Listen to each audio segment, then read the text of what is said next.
first Buffalo National Open Combat Sports Championship sinagawa sa Daet.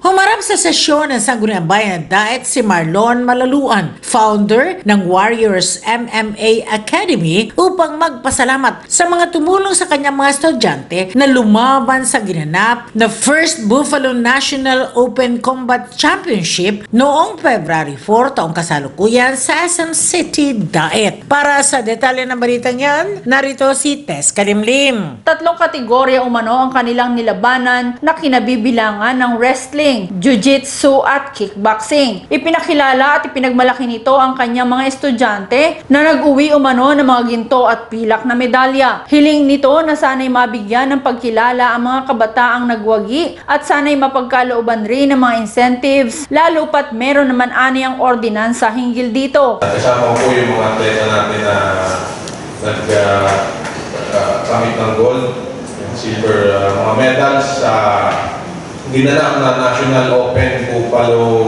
Combat Sports dito sa SM Daet noong nakaraang February 4. At gusto ko rin pong pasalamatan yung mga tumulong doon sa amin para magkumpit ng mga bata. Si Councilor Jenea Moreno, maraming salamat po.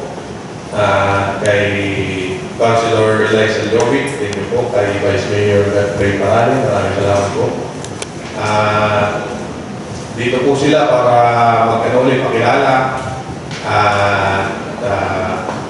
Sana po mabigyan natin ng mga recognition ng mga bata ito. At hingin rin po kami kung paano yung proseso yung mga incentives nila para makatulog din sa mga bata. Sa tungkol sa incentive, dun sa mga medal, accomplishments nila. Nangako naman si Councilor Tom Turingan na sa pamamagitan ng kasalukuyang SK Federation President at SB member na si Councilor Moreno ay tutulungan ang grupo na asikasuhin ang mga dokumento upang sila'y mabigyan ng incentives, partikular ang mga taga-Daet. Just to remind, siguro with the help of our SK Municipal Federation, Janela Moreno, there is an existing ordinance wherein nagbibigay po tayo ng incentives depende po dun sa medal. Provincial, regional, and national competitions. Depende po dun sa amount. Depende po sa whether gold, silver, or bronze. And also to coaches, kasama po dun sa ating existing ordinance. Because authored by Councilor Judy Rose Gallardo, now we have our new Committee Chairman of Youth. So siguro i-assist po ng ating Municipal Federation President. The document na kailangan, siguro maisabit po kagad. And then, may pinaproseso po kasi yun sa aming accounting sa budget. And I don't know kung may available funds for that. So, sana maisabit po kagad na sesyon. And these are entitled po dito, yung mga taga-dagat lang. Actually po, nakausap ko na po sila doon. And then, sabi ko po sa kanila, nakita po kami, ayusin ko po yung ordinance or resolution po na ginawa po ng previous po, our former SK Municipal Federation po, si Ate Judy Rose.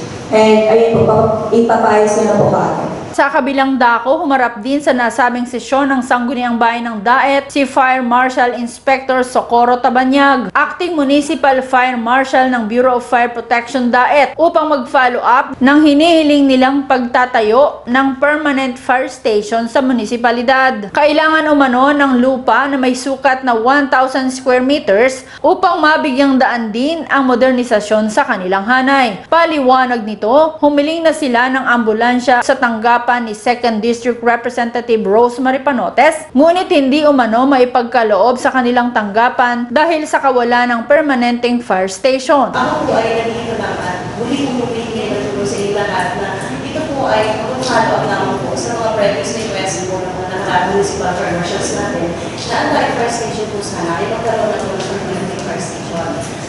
Sa record po kasi ng Bureau of Fire Protection, ang fire station po ay isa po sa nakalagay natin na municipality sa buong Pilipinas, na naman ito ay isang capital town ng Camarines Norte, ay wala po tayo permanent fire station. Marami na pong pondo na ilaan ang BFP for the building of the fire station. Unfortunately, ay wala pong ibibigay na at least po ay bill of donation or pinakaano na po is bill of use of product na pwede po natin ipagamit sa Bureau of Fire Protection. Now, the first request po talaga is 1,000 po talaga. Being the capital town of the Camarines Norte, yun po kasi talaga supposed to be ang pinaka-ideal na land na pwede natin i-donate. Why 1,000 square meter? Kasi po, during the modernization, ang BFP po kasi ay nagkakaroon na po tayo tinatawag na modernization.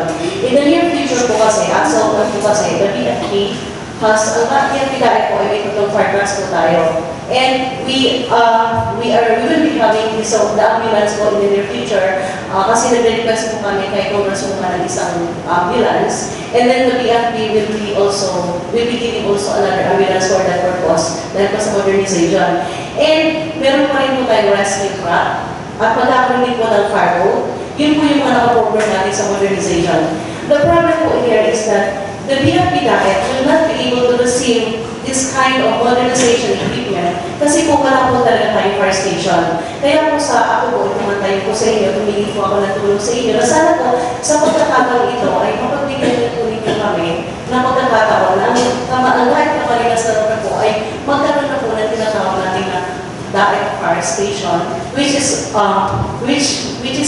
the state-of-the-art fire station which will be built po. Tiniyak naman ni Vice Mayor Godfrey Parale na suportado nila ang ipinaglalaban ng Bureau of Fire Protection, ngunit nakasalalay na aniya ito sa kamay ng punong ehekutibo na siya raw may kakayahang magbigay ng direktiba hinggil sa usapin. Sakali umanong may makuhang property, ay agad naman nila itong aaprubahan sa Sangguniang Bayan. Asahan po ninyo na kapag Sangguniang Bayan, kami po ay supportive din sa inyo po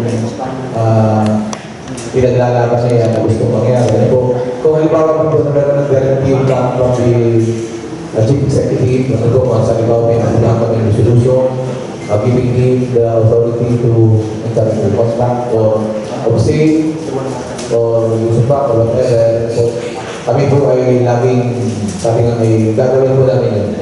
Ang agaran po namin gagawin kasi may directive na po natin po sa Chief Executive. Paliwanag ni Councilor Elisa Liovit, batay sa impormasyon mula sa Municipal Information Officer ay may signing order na ang alkalde na maghanap ng lupa para pagtayuan ng building ng Bureau of Fire Protection.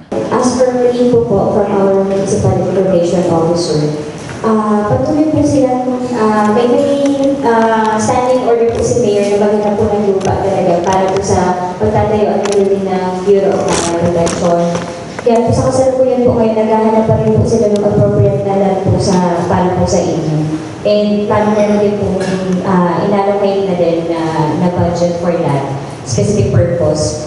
Siguro po maaari na directly baka kay admin or mismo po kay Mayor natin ma-verify po yung because the information the which may just came from the Municipal Information Officer. Pero yun po yung pinapaabot na may standing order po talaga si Mayor na hinahanapan po talaga nila ng lupa sa Bureau of Fire Protection. Para sa CNTV News, Tess Kalimlim.